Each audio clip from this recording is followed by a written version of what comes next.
बे बासबारि फाग्लिजरा पार्ट 2 आव मिटिं जाबाय बे मिटिंआ जादों जे प्रमद बर'आ एपिडिसिएल नि गेजेरजों आदानि कम्पानिनो जे हा हगारना होदों 3600 बिगा दा बेखौ खुनु प्रकारै हगारा आरो जाहोआ बे बाथ्राखौ बयबो रायजो राजा बुंबाय थैहोगोन नांगौबा जों जिउ होगोन खिन्थु हाखौ जों आदानि कम्पानि हगार हाया बे गोख्रों बे रायजो राजानि स्टेटमेन्ट बियो आरो लोगोसे आगोलनिफ्रायबो आपत्ति खालामबोदों आरो बे आपत्तिखौ प्रमद बर'आ खोनासंनांगौ खिन्थु बिथाङा खोनासङाब्लानो प्रमद माने आदानि कम्पानिनो हा हगारनो थाखायसो गावनि जेसेबां माने पार्टिनि वार्कारफोर दं बेखौ लगायनानै दिनै बे जायगानि रायजो राजाफोरखौ गुलाय गुजाय खालामदों सोरखौबा लिंख्ल' सिगिदों सोरखौबा फुस्लायदों दा होमब्लाबो रायजो राजाफ्रा रावबो मानियाखै एकगत बयबो दङ जे रावखौ फुस्लायनो हाया बिसोरो रावबो बिसोरनि फुस्लायनायाव मानिया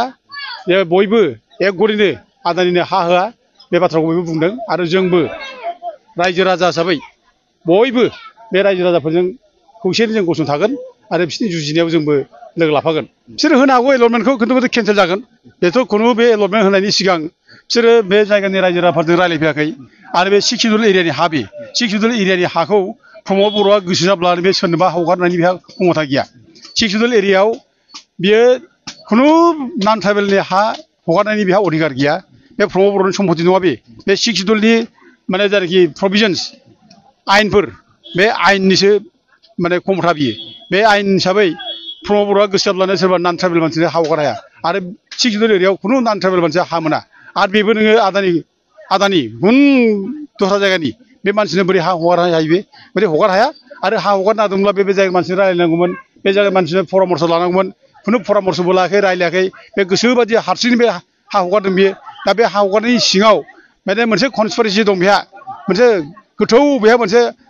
माने चक्रान्त सोलो दं जों सानदों बेथ' फैसा थाखानि लेनदेन खालामदों बियो बे फैसा थाखानि लेनदेन खालामनायनि थाखायनो बे रायजो राजानि माने गोरिब गुन्द्रानि जायनाखि मावनानै जानाय हा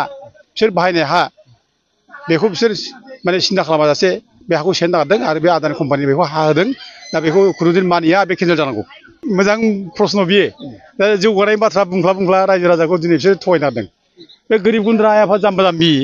बिसोरनि जायगायाव फैनानै जौगानायनि बाथ्रा बुङो बिसोरो बे आदानि कम्पानिखौ लाबोनानै बे जायगानि मानसिया मा जौगागोन बेलाय हा सेयानो लादों बिसोर 3600 बिगा हा बे गोरिब गुन्द्रानि मावना जानायखौ ओमफ्राय बिसोरनो बुंफ्लादों माने जौगानाय बिसोर मा साख्रि मोनगोन बे जायगानि मानसिया मा जौगागोन बिसोरो मा साख्रि बिसोरलाय दा दिनै प्रमद बर'आ बुंदों दाखालि बुंदों प्रमद बर'आ आं निउसाव नुदों बेखौ जे माने 9000 10000 साख्रि मोनगोन जाहैबाय आरोखि बे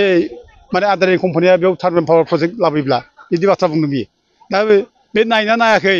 जे 9000 10000 साख्रिखौ बोरै होयो आङो गुगोलाव नायनानै सार्च खालामनायदों बे आदानिहा दिनैसिम इण्डियाआव गासै माने गुबुन गुबुन स्टेटआव माने 8था माने टार्बाइन पावार प्रजेक्ट दङ बेहा 8था टार्बाइन पावार प्रजेक्ट दङ बे 8था टार्बाइन पावार प्रजेक्टनि गेजेराव बे अनलि 5000ल' एमप्लयमेन्ट होनो हादों बियो 5000ल' साख्रि 8थानि गेजेराव दा नों बे 8थायावसो 5000सोनि साख्रि होदोंब्ला नों बे बासबारि ओनसोलाव टार्बाइन पावार लाबोयोब्ला बे 10000 बोरै होनो बियो बे मिसा खोथा बे बुंनो बियो नंथारै खोथा गथे बे डेभेलपमेन्ट बाथ्रा जेबो नङा बे ओरैनो रायजोखौ माने फुस्लायनाय थगायनाय हा मोनगौबा बाथ्रा बेल' ओमफ्राय लोगोसे मोनसे खोथाखौ दहाय जारि कुइसन खालामदों जे रामदेबनो हा होनायखौ माने जेबो बुङाखै बिसेस करि आंखौ बुंदों आगोलाव बे प्रमद बर'आ बे दावराव दैखेम नार्जारि मोनहा बे रामदेबनो हा होनाय समाव मानो जेबो बुङाखै मानो आपत्ति खालामबाय बे खोथाखौ बुंदों आं दिनै क्लियारलि बुंनो हायो जे रामदेबनो जेब्ला BPF सरकारा हा हगारो बे समाव दावराव दैखेम नार्जारि मोनहा बिराद अफस खालामदों स्ट्रंलि अफस खालामदों आरो जों अफस खालामनायनि थाखाय हाखौ माने बिसोरो होनो हायि बायदि जादों बिसोरो ओमफ्राय थेवबो जोंखौ माने चन्दन ब्रह्म मन्थ्रिया बे बुजायदों जे बे हाया माने ओरै थासिगोन आरो बे हाखौ बांगालफ्रासो आवग्रिफैसिगोन दा गथे बे हाखौ माने जोङो सेकिउर खालामनोब्ला बांगालनिफ्राय जों रैखा खालामनांगौब्ला जों बेखौ जोङो रामदेबनो हगारनांगौ बे बाथ्राखौ बुंदों बे अब्लाबो जों बुंदों जे नोंसोर थानायाव बांगाला बोरै मोननांगौ आरो बे 6 सिडुल एरियायाव बोरै रामदेबा बोरै हा मोनफैनांगौ बेथ' जानो हाया बेथ' होनो हाया दा थेवबो बेथ' होनो हाया दा थेवबो बिसोर खायदा बायदा खालामनानै गोबां कन्डिसन गोबां क्राइटेरिया बेबायदि खालामनानै रामदेबनो हाखौ हगारदों बे समाव आङो प्रमद बर'खौ बे बागानसालिनि जायनाखि बड'फा एबसु अफिस थानाय बे जायगायाव आं थांनानै लोगो लाहैदों प्रमद बर' लरेन्स इस्लारि आरो गोबां नेताफोर दङ ओमफ्राय लोगोसे बिसोरनि PCDR नि MCLAफोर दङ बिसोर बुंहैदों बे रामदेबनो हा होनायखौ हगारनांगौ होननानै खिन्थु बिसोर बे समाव जेबो बुङाखै आंजों लोगो लाफाखै गावसोर अपोज खालामाखै सिरि थाबाय नै दिनैसो बिसोर कुइसन खालामबाय जे रामदेबनो हा होदों हाग्रामाया माने रामदेबनो हाग्रामाया जा हा होनानै जानाखि दाय मावबाय अफराद खालामबाय बेनिफ्राय दुइगुन अफराद दिनै प्रमद बर'आ खालामनांदों बियो थारमाने बेसेबां गाज्रि मावदों हाग्रामाया बेनिफ्राय बांसिन गाज्रि खामानि मावनांगौ बे थारमाने बेखौसो बुंनाय जादों आरो दिनै कुइसन खालामबाय बे जोंखौसो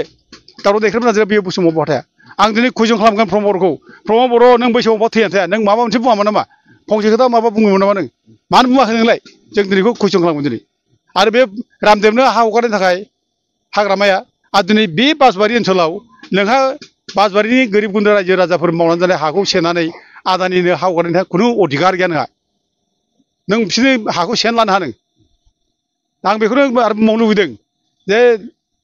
प्रमद बर'आ रायजो राजाखौ जेरोखोम बुंगासिनो दं बे मिसा खोथा बुङै बुङै गिदिंगासिनो दं बे नङै नङै खोथा बुंनाय बे गिदिंगासिनो दं माने बे बुंनाया मोनसेबो सैथो नङा बे 8,000 10,000 साख्रि मोननाय बेबो सैथो नङा बे डेभेलप जागोन होननाय बेबो सैथो नङा बे थगायनायखौ बबेनिफ्राय सोलोंबोदों बे बिनि रावा सोब थगायनाय मिसा खोथा बुंनाय बे माबायाव नाय बे इउटुबफ्राव नाय बे बुंदोंमोन माने कलेजाव एडमिसनखौ फ्रि होनाय जाबाय बयनोबो होननाय दंमोन सोरबा मोनदों सोरबाथ' मोनाखै रावबोथ' मोनाखै बे बुंबाय जाय माने कलेजाव फरायनाय हिनजावसाफ्रा दख'ना बायनांगोन आरो बायदिसिना गानग्रा जोमग्रा बायनांगोन बेनि थाखाय बिसोरनो 10,000 कोटि थाखा होगोन होनना बुंदों सोरबा मोनदों 10,000 थाखा बेथ' मोनाखै बे ओरैनो मिसा खोथा माबे साहसजों बे बुङोथाय बे माबोरै लाजिनो रोङै माने खोथा बुंलाबाय थायो बे बेनाव एथ' गाज्रि गाज्रि खोथा बुंनाय बेहासो साहस दङ आरो बे लाइमोनफोरनो जायफ्रा साख्रि गैया बिसोरनो 2 लाख थाखा होगोन होनना बुंदों बे मोनदों सोरबा 2 लाख थाखाखौ सोरबा मोनदों बेबायदिथ' मिसा खोथा बुंनो थगायनाय बे माने ओरैबायदि माने थगायनाय सोलोंबोदों बे आंथ' सानो बेखौ बे गाव जे बुंना लादों जे खयला कम्पानियाव खामानि मावदोंमोन गाव लेबार खामानि मावदोंमोन थारमाने बे खयला कम्पानियाव लेबार खामानि मावनायावनो बियो बे गाज्रि आखलखौ सोलोंबोदों बियो दा दिनै बे गाज्रि आखलखौ बे रायजो राजा जाम्बा जाम्बि गोरिब गुन्द्राफोरनाव हगारफैदों थगायफैदों मिसा खोथा बुंफैदों डेभेलपमेन्टनो बा सान्थिनो दा बिटिसिआव बिराद सान्थि प्रमद बर'नि दिनाव सान्थि बा सान्थि दिनै नोंनि दिनाव प्रमद बर'नि दिनाव आइ आफाफ्रा गोरिब गुन्द्राफ्रा मोदै रथ' रथ' गाबनांगासिनो दं जेरावनो मिथिना मोनाखै दिनै बे बासबारिनि रायजो राजाफ्रा जानो लोंनो सुख गैला थानो सुख गैला जे समनिफ्राय आदानिनो हा हगारनाय बाथ्रा बुंदों बे समनिफ्राय मोनसेबो खामानि मावनो बिसोर हायाखै दिनै उसाव बादाव जाजोब्बाय सामफ्रामबो पुलिस थिनहरो पुलिसाव फुद्रु खालामफैयो दा बेबायदि अयथासार दा जागासिनो दं बे सान्थि बिटिसिनियाव प्रमद बर'नि सान्थि बियो आरो दिनै बिनि समाव नायनायसै आगोलाव बेसेबां जादों बे हाग्रा ओनसोलाव जिसिबां माने बर'फोर दं बिसोरखौ एभिक्सन खालामदों एनक्ल'जार होनानै अथ'सो हाग्रा ओनसोलाव मेला दङ गुबुन हारिफोर हाबनानै थाफैनाय जायफ्रा एखेबारे रियेल एनक्ल'जार बेखौ होखारनांगौ बिसोरो बेखौथ' होखाराखै दिनै बर'खौसो होखारबाय थायो मानो बर'खौल' टारगेट खालामबाय थायो मानो बर'खौल' माने मेगनाव मोदै रथ' सोगाबबाय थायो दिनै बिसिनि दिनाव मानसि गावथारबाय जोंसारमोनखौ गावथारबाय जनक कुमार ब्रह्ममोनखौ गावथारबाय दिनै हेमन्त नार्जारि माने जारबारिनि एखेबारे खर'आव थुना गावबाय राइफलजों सोर दिनाव जादों नोंलाय बे प्रमद बर'नि दिनाव जादों आरो बे नागेस्वर बसुमतारी बेखौ थाख्लायदैयाव लांनानै गावथारनाय सोर दिनाव जादों नोंलाय बे प्रमद बर'नि सरकारनि दिनाव जादों अब्ला